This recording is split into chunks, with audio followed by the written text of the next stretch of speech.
পরে আমি যে প্রসঙ্গে আসতে চাই, জনাব আশরাফ, আমি রেয়ার আর্থ প্রসঙ্গে যাব, কিন্তু তার আগে একটা প্রসঙ্গ, যেহেতু চীনের কথাটা আসলো এবং চীন বরাবরই বিভিন্ন জায়গায় মধ্যস্থতার করার জন্য বলছে এবং প্রায় ওয়াংই প্রায় 30টিরও বেশি বার টেলিফোনে বিভিন্ন রাষ্ট্রপ্রধানদের সঙ্গে কথা বললে যুদ্ধবিরতির প্রস্তাব আনার চেষ্টা করেছেন। আবার একই সঙ্গে তিনি বিভিন্ন বৈঠকে বা বিভিন্ন দেশের রাষ্ট্রদূত হিসেবে গিয়েও কোনো না কোনো প্রসঙ্গ উঠলেই মধ্যপ্রাচ্যের শান্তির প্রসঙ্গের কথা উঠিয়ে এনেছেন। তো আপনি আসলে চীনের ভূমিকাকে বর্তমান পরিস্থিতিতে কিভাবে দেখছেন? এই যুদ্ধের সবচেয়ে বড় বেনিফিশিয়ারি হচ্ছে চীন। কিভাবে? ইসরায়েল বাদ দিয়ে, আমেরিকা বাদ দিয়ে বাকি মধ্যপ্রাচ্যের যে সমস্ত দেশগুলো আছে, ইরানের পক্ষে এবং ইরানের বিপক্ষে, তো এদের প্রত্যেকের সাথেই চীনের ভালো সম্পর্ক আছে। চীন সম্পর্কে বিভিন্ন দেশের রাস্তাটা হচ্ছে মুখে বলে একটা করে আরেকটা, এরকম না, এখন পর্যন্ত সেরকম পাওয়া যায়নি। সুতরাং তাদের একটা বিশ্বাসযোগ্যতা তৈরি হয়েছে। 3 নম্বর হচ্ছে পাকিস্তান জিওগ্রাফিক্যালি স্ট্র্যাটেজিক পজিশনে, প্লাস হচ্ছে এখন ডিপ্লোম্যাটিক পরিস্থিতিতেও তারা খুব ভালো অবস্থানে আছে।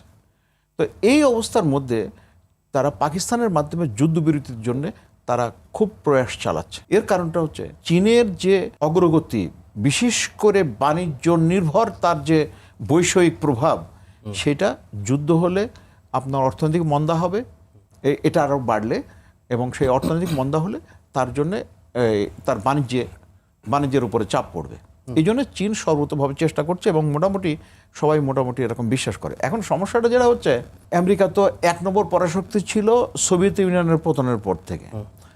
তো 2017 থেকে যখন চীনের উত্থান এবং চীনের বৈষয়িক যে অবস্থান, অর্থনৈতিক বলেন, তারপরে সামরিক যে সামর্থ্য বলেন, এর ফলে হয়েছে কি, আমেরিকা ঠিক ওটা মেনে নিতে পারছে না যে ও যে একটা এই পর্যায়ে চলে আসছে। এইটা মানে পশ্চিমা গণমাধ্যম যদি ফলো করেন, মানে চীন যদি খুব ভালোও করে, মানে 10-এর মধ্যে তারা 7 দিতে তাদের খুব কষ্ট হয়। ঠিক আছে, ভালো, কিন্তু চীন আসলে অনেক আগে গেছে। এই যে আপনি এআই নিয়ে আপনি রিসেন্টলি খেয়াল করছেন, চীনের একটা বিশাল সম্মেলন করছে এবং এআই আর্টিফিশিয়াল ইন্টেলিজেন্সের চীনের যে সুপ্রিমেসি, সেটা অলরেডি এস্টাবলিশড হয়ে গেছে। এখন চীন বলছে আমরা শুধু একা খাবো না, আমরা শুধু এটা ভোগ করবো না, আমরা সবাইকে নিয়ে খাবো। আপনি গুগল আপনাকে কত ফ্রি সার্ভিস দিচ্ছে, আবার এর মধ্যে বিজনেসও করছে। এখন ওই এআই দিয়ে চীন মোটামুটি ওই লাইনে এগোচ্ছে এবং তারা অনেক দূর এগিয়ে গেছে।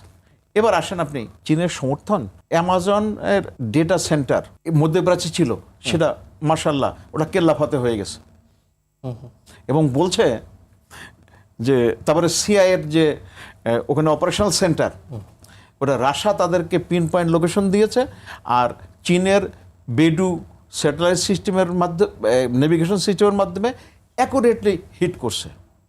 এই দুটাই, সিআইয়ের অপারেশনাল সেন্টার আর হচ্ছে আপনার অ্যামাজনের ডেটা সেন্টার।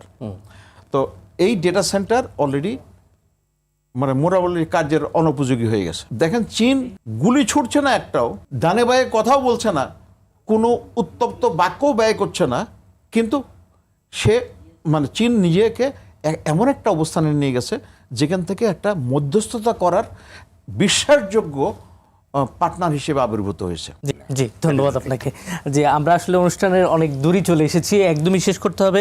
যে জনাব আশরাফ ভাই, তো আপনি যদি একদম ছোট কথায় করিডোর নিয়ে কিছু যোগ করতে চান করতে পারেন, অথবা রেয়ার আর্থ নিয়ে বলে আমরা অনুষ্ঠানের শেষ পর্যায়ে যেতে চাই। যে কোনো নেগোসিয়েশনে নিজের অবস্থান যদি শক্ত না হয়, তাহলে আন্তর্জাতিক কোনো সম্পর্কে দয়া দাক্ষিণ্যর ব্যাপার নেই, এটা শ্রুতিমধুর হতে কেউ দেয় না। আর এই পজিশন অফ স্ট্রেংথটা, নিজের পজিশনটাকে স্ট্রং করতে হবে, এটা হলো 1 নম্বর। 2 নম্বর হচ্ছে ওই যে ইরানের প্রসঙ্গ যেটা আসলাম, তারা এই পর্যায়ে গেছে, এখন তারা চোখে চোখ রেখে কথা বলছে, বিকজ তাদের মানব সম্পদের উন্নতির মাধ্যমে এবং প্রাকৃতিক সম্পদকে সমন্বিতভাবে আগায় নিয়ে আসছে। আমাদেরও মানব সম্পদ আছে, জনসংখ্যা আছে, এটা সম্পদ নয়। আপনি অ্যাকশন ডাইরেক্ট স্লোগান দিয়ে আপনি সম্পদ করতে পারবেন না। সাধুবাদ জানাই মাননীয় প্রধানমন্ত্রী কথা বলছেন, এটা বাস্তবায়িত হোক। আমাদের ওই যে মহাকাশ গবেষণা সংস্থা স্পার্সো যেটা আছে, সেখানে প্রধান ব্যক্তি একজন নন সায়েন্টিস্ট, অথচ পুরো বিষয়টা হচ্ছে সায়েন্টিফিক। চিন্তা করেন আমরা কোথায় গেছি। সো আমাদের এই যে মনোভাবটা পরিবর্তন করতে হবে, বিজ্ঞানকে আগায় নিতে হবে।